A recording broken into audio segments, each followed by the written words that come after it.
Ward 2 માં ભાજપની પેનલનો વિજય થયો છે। ખૂબ મોટી જાણકારી અત્યારે મળી રહી છે।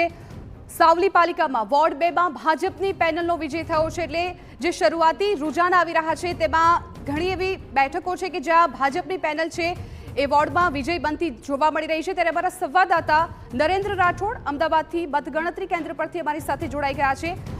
નરેન્દ્ર, જે રીતે અમદાવાદની વાત કરવામાં આવે તો ખાસ કરીને જે પૂર્વ વિસ્તાર છે એ પૂર્વ વિસ્તાર નિર્ણાયક સાબિત થતો હોય છે, એટલે આ વખતે શું લાગી રહ્યું છે કે આ વિસ્તાર છે એ કોને સપોર્ટ કરશે અને જે સ્વિંગ બેઠકો હોય છે એ પણ એના પર પણ નજર રહેતી હોય છે, એટલે સ્વિંગ બેઠકો છે એ કોના તરફી જાય છે એ પણ જોવાનું રહેશે।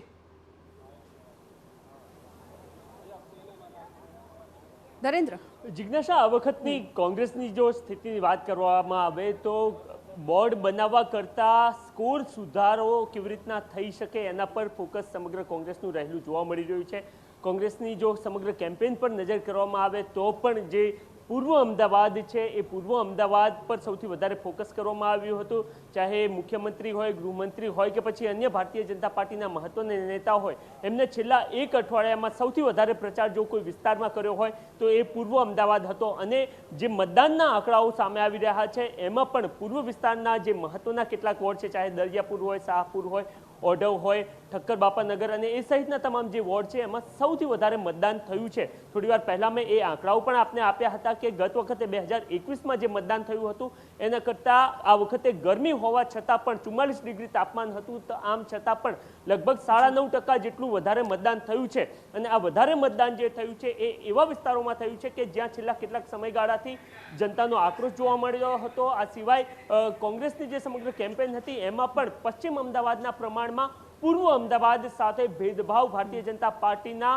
જે સત્તાધીશો છે એમના દ્વારા રાખવામાં આવી રહ્યો હોય આ બાબતને લઈને કરવામાં આવ્યો હતો। અને એના જ કારણે આ વખતે અનેક વોર્ડ એવા છે કે જ્યાં કોંગ્રેસ વર્ષો બાદ પોતાનું ખાતું ખોલાવે એ પ્રકારની શક્યતા જોવા મળી રહી છે। આ સિવાય વર્ષોથી જે જગ્યા પર ભારતીય જનતા પાર્ટીની સમગ્ર પેનલો જીતતી હતી ત્યાં કોંગ્રેસ અથવા તો જે પેનલો છે એ તૂટે એ પ્રકારની પણ શક્યતા જોવા મળી રહી છે। જે પ્રકારે આપણે જોયું હતું કે 2024 લોકસભાની ચૂંટણીમાં અયોધ્યા ભારતીય જનતા પાર્ટી હારી હતી ને એનો રંજ રહેલો જોવા મળ્યો હતો। કદાચ આ વખતે જે ગઢ છે ખાડિયા ભારતીય જનતા પાર્ટીનો કે જ્યાંથી ભારતીય જનતા પાર્ટીનો ગુજરાતમાં ઉદય થયો હતો અને ખાડિયામાં ગાબડું પડે એ પ્રકારની શક્યતા પણ જોવા મળી રહી છે, કારણ કે SIRની કામગીરી અને ત્યારબાદ જે પ્રકારની સ્થિતિ ત્યાં વિસ્તારમાં સર્જાઈ હતી અને જે પ્રકારના મતદાનના આંકડાઓ સામે આવી રહ્યા છે એ મુજબ કોંગ્રેસ દાવો કરી રહ્યું છે કે આ વખતે ખાડિયાનો ગઢ ભારતીય જનતા પાર્ટી સાથે નહીં રહે।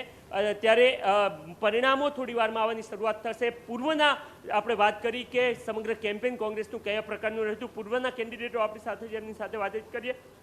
કપિલ, શા માટે સતત એ વાત લઈને આપ ગયા હતા કે પૂર્વ સાથે અન્યાય થઈ રહ્યો છે? ચોક્કસથી જે પ્રકારે તમે નરી આંખે જોઈ શકો કે પશ્ચિમમાં એક અલગ અમદાવાદ છે અને પૂર્વનું એક અલગ અમદાવાદ છે, આ કોઈ પણ સામાન્ય વ્યક્તિ સમજી શકે એ સ્થિતિ એ રોડ, રસ્તા, ગંદકી, શાળાઓથી લઈને તમામ સ્થિતિએ એ ભેદભાવ સ્પષ્ટ દેખાઈ આવે। અને આ જંગ એ ઓઢવની જનતા અને પૂર્વની જનતાનો હતો કે આ અમદાવાદ પૂર્વ અને પશ્ચિમ વચ્ચેનો જે ભેદભાવ છે આ ભેદભાવ સામેની જંગ હતી। ત્યારે લોકોએ પ્રચંડ પ્રતિસાદ અને આશીર્વાદ આપ્યા છે અને આશીર્વાદથી જ વિશ્વાસ છે કે જનતા આ ચૂંટણી લડી છે અને જનતા જીતવા જઈ રહી છે। તો જનતા ચૂંટણી લડી હોવાનો દાવો કરવામાં આવી રહ્યો છે। અત્યારે હાલ દાણીલીમડા અને એ સહિતના જે મહત્વના વોર્ડ છે ત્યાં મતદાન જે મતગણતરી છે એની પણ શરૂઆત થઈ ચૂકી છે। સમગ્ર પૂર્વ અમદાવાદના જે આંકડાઓ છે એ ખૂબ જ રોચક રહ્યા છે।